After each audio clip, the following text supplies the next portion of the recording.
if you happen to be the next mayor of the city of Chicago, how do you plan to prioritize this issue and address it in a way that will allow to our youth and our students to be able to perform adequately and have healthy schools? Well, you and I both know. Give me your name again. Enrique, you gotta roll the R. Okay, Enrique. Rodriguez. There you go. Rodriguez. Okay. I've never been able to roll R's, so I've been trying to use it. Because I took Spanish many times and I just can never get those R's, so I can't go far. Not a problem. So, one of the problems I think we have in the city of Chicago is that we've taken put a lot of effort toward leaning toward the business model for solving all of our problems, whether it be a school problem, whether it be a public safety problem, whether it be a community development problem. We look to the business community to solve these problems. We have to change the way we're focusing on these problems.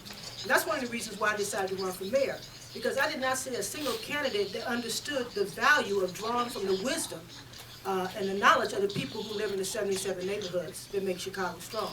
So my goal, if I'm privileged to become your next mayor, then one of the things I want to establish is community councils on the ground to help drive reform, because we've been working to reform our schools for years and we have not succeeded. In fact, 50% of our high schools have 0 kids that make the standard on all 4 subjects. That's none whatsoever at all in half of our high schools.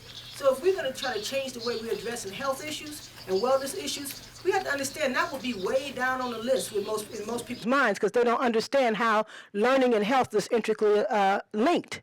So we have to do a better job of raising awareness. So I want to establish community councils across the city of Chicago that work to drive reform, that are funded groups that not only are there to drive reform, but to raise public awareness and incite activism around the changes that we need. So I have to go to a radio show with Doc Walls. It's live at 12:15, so I might try to answer all the questions at one time, but just understand that's what I'm doing here. Okay, very well. Now, Okay. if that is what you're doing, how do you plan on, what is the role that the schools and the students are going to play in all this? Well, I'm one of the founding directors of Voices of Youth in Chicago Education.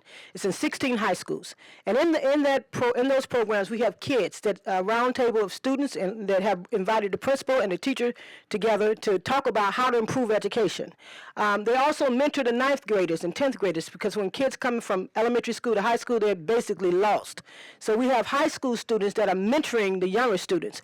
That is a place where we can communicate all kinds of information about what's needed.